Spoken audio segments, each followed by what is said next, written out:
Hi everyone, and welcome to Dentist Coffee Time. In this explainer, we're going to tackle a big question. What really makes a smile beautiful? Is it just some kind of artistic magic, or is there a predictable science behind it? We're going to demystify dental aesthetics and show you how it's not a daunting art form, but actually a clear, systematic approach to designing that perfect smile. All right, let's just dive right in. For a lot of practitioners, when we talk about aesthetic dentistry, there can be this sense of uncertainty, maybe even a little bit of fear, right? That nagging feeling of, what if I do all this work and it just doesn't look right in the end? And that really is the heart of the matter, isn't it? This big question. Because it's so easy to think that creating a gorgeous smile is pure art. Something that requires this innate talent that you're either born with or you're not. And that idea can be super intimidating. It can make the whole thing feel completely out of reach if you weren't formally trained as an artist. But what if we could just shatter that perception? What if I told you that beautiful, predictable results are actually rooted in a system? A clear set of rules that can be learned, practiced, and mastered. That's what this explainer is all about. We're going to show you that this is a science you can learn, not just some raw, elusive talent. Okay, so where did the system even come from? Well, what's really interesting is that it didn't just pop up out of nowhere. It actually evolved over decades, really out of pure necessity, as our dental technology got more and more complex. Think about it. Back in the 70s, the big aesthetic puzzle was complete dentures. How do you set teeth for patients with no teeth at all? Then, boom, the 80s come along with fixed bridges and PFM crowns, and suddenly aesthetics for fixed work is a huge focus. And then the 2000s, the implant era. Anterior implants brought a whole new world of complexity and demand. So the crucial point here is, as the problems got tougher and more intricate, the need for a solid, teachable framework just became stronger and stronger. It was undeniable. So what exactly is this system we keep talking about?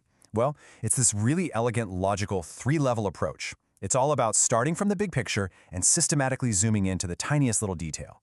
It basically gives us a reliable roadmap to follow for every single case. And here it is. This one slide really shows you the whole shebang, the entire framework. I love the camera lens analogy for this. We start wide, at the macro level, taking in the entire face. Then we zoom in a bit to the mini level, the smile itself, the teeth and the lips working together. And finally, we get super close, right down to the micro level, looking at the fine details of each and every tooth. Macro, mini, micro. Simple as that. So let's start with level 1, macro analysis. At this stage, we're basically stepping back and looking at the frame for the smile. What's the context? We're evaluating the patient's overall facial features, their proportions. You wouldn't start a masterpiece without first understanding the canvas, right? Same principle here. Okay, next up, we zoom in to the mini analysis. Now, this is where we start looking at the smile itself, how the teeth and gums play with the lips. We're talking about the smile in motion. It's not a static picture. It's about what happens when the patient actually talks, laughs, and, lives their life. And whoa, there are a lot of critical factors to consider here at the mini level. We're looking at everything from how much tooth actually shows when they smile, to the harmony of the gum line, even things you might not think about, like the buccal corridor. That's the little bit of dark space you see in the corners of a full smile. Each one of these is a piece of the puzzle, and getting them all to fit together perfectly is what creates that really beautiful, harmonious result. Let's just pick one of those factors and dive a little deeper. Proportion. A classic principle that comes up here is the golden proportion. You've probably heard of it. It's this mathematical ratio about 1.618 to 1 that you see all over in nature, in art, and yes, in dentistry. It's used to help create a harmonious, visually pleasing relationship between the visible widths of the front teeth. Now, speaking of proportion, it's super important to know there are actually two types we look at. First, you've got group proportion. That's what the golden proportion is all about, comparing the width of one tooth to its neighbor. But then you also have individual proportion. This is all about the shape of a single tooth, its own specific width to length ratio. You absolutely need both to get a properly balanced and beautiful result. And finally, we zoom all the way in to level 3, the microanalysis. Okay, this is where the real magic happens. We're talking about the finest, most intricate details of the teeth themselves. Things like their shape, their contour, their unique character, the subtle textures on the surface, the translucency of the edge. This is what makes a new crown or veneer look like a real, natural tooth, and not just a piece of porcelain. But hold on. A beautiful smile isn't just a pretty picture to hang on the wall, right? It has to work. It has to function. And that's why this whole system is totally incomplete if we don't talk about integrating function. And this is maybe the most important takeaway. A truly aesthetic result must also satisfy functional needs. They are two sides of the very same coin. We're talking about occlusion, how the teeth bite together when you chew, and phonetics, which is how your teeth and lips work together to make sounds when you speak.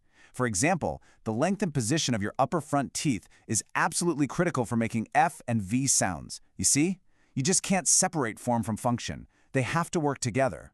So, when you put it all together, this macro, mini, and micro framework, what you have is a reliable blueprint. Something that once felt so subjective and artistic, well, it now becomes an objective, systematic process that we can follow every time. I love this quote. The system provides the rules, but the practitioner provides the humanity. See, this system gives us the scientific blueprint. It gives us the rules of the road. But it doesn't take away the artistry. In fact, it does the opposite. It frees us up. It gives us the confidence to apply our own clinical judgment and artistry, knowing that we're working within a framework that leads to predictable success. And that really leads us to a final thought for today. We've spent all this time breaking down the science, the system, the rules. But at the end of the day, beauty is also deeply, deeply personal. So I want to leave you with this question. Beyond all the technical principles, what does a beautiful smile truly mean to you or to your patients? I genuinely love to hear your perspective on this, so please share your thoughts in the comments below. Thanks for watching. This is Dentist's Coffee Time. Bye-bye.